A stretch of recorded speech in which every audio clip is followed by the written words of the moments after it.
이번 폭탄 테러로 한국인 3명을 포함해서 적어도 4명이 숨진 것으로 파악되고 있습니다. 이번 테러를 자행했다고 주장하는 단체가 등장했습니다. 네, 국제부 연결해서 속보 알아보겠습니다. 안소영 기자. 네, 국제부입니다. 예, 누구의 소행인지가 또 중요한 열쇠일 텐데요. 자신들의 소행이라고 밝힌 단체는 어떤 조직입니까? 네, 현지 경찰이 테러를 감행한 것으로 추정했던 조직, 시나이 반도에서 활동하는 무장 세력 안사르베이트 알마크디스입니다.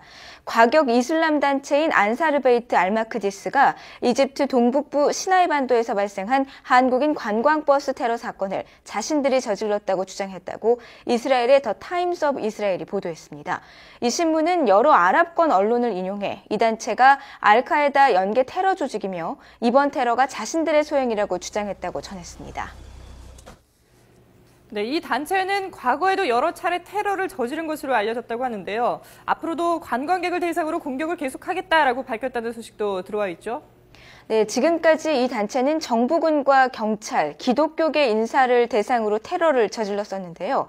트위터에 이집트 경제와 관광산업, 군부 지도자에 대한 공격을 계속하겠다고 밝혔습니다. 이 단체는 과격 이슬람 단체들이 즐겨 사용하는 웹사이트 지하디스트 포럼에 올린 성명에서 지난해 12월 24일 나일 델타 다카리아주의 경찰본부 청사 폭탄 테러도 자신의 소행이라고 주장한 적이 있습니다. 시나이 반도에서 벌어진 여러 폭력 사태의 배후로 지목되는 단체입니다. 네, 먼저 이번 테러로 숨진 한국인의 신원은 모두 확인이 됐죠? 네, 그렇습니다.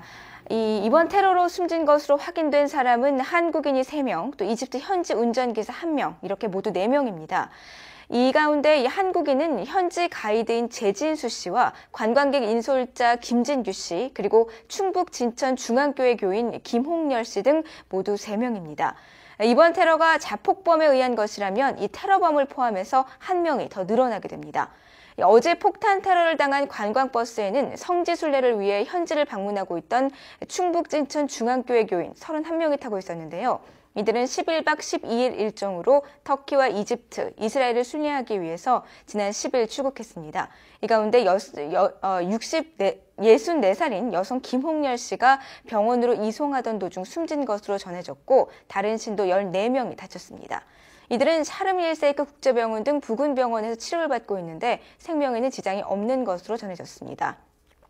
이 현지 가이드를 맡았다가 희생된 재진수 씨는 이집트 현지에서 30년 가까이 생활하며 여행사를 운영해온 것으로 전해졌습니다. 네. 이번 버스 폭탄 테러가 어떻게 일어났는지 그 사고 당시의 상황을 다시 한번 정리해 볼까요?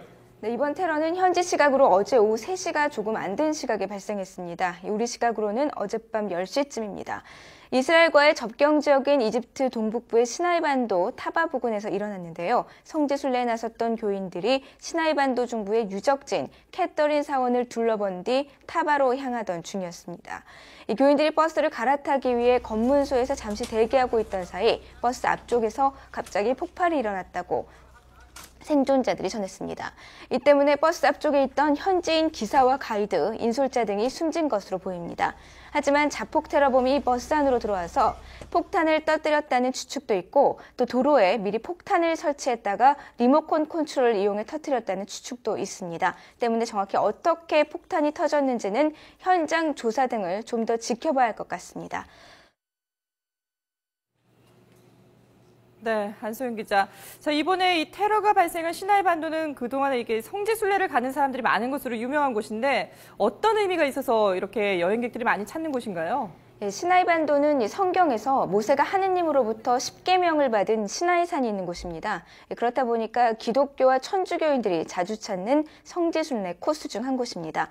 이스라엘을 갈 때 반드시 지나가야 하는 곳이기도 한데요. 그런데 워낙 테러와 피랍 사건이 자주 발생해서 여행 제한 지역입니다. 급한 용무가 아니면 즉시 귀국하고 여행 계획은 가급적 취소하라고 권장하고 있습니다. 이집트 당국도 이슬람 무장 세력이 많아서 치안이 불안정한 지역이라고 밝힐 정도입니다. 네, 중동과 북아프리카 등 이 아랍권에서는 우리 한국인이 납치되거나 피격된 사건이 그동안 여러 차례 있지 않았습니까?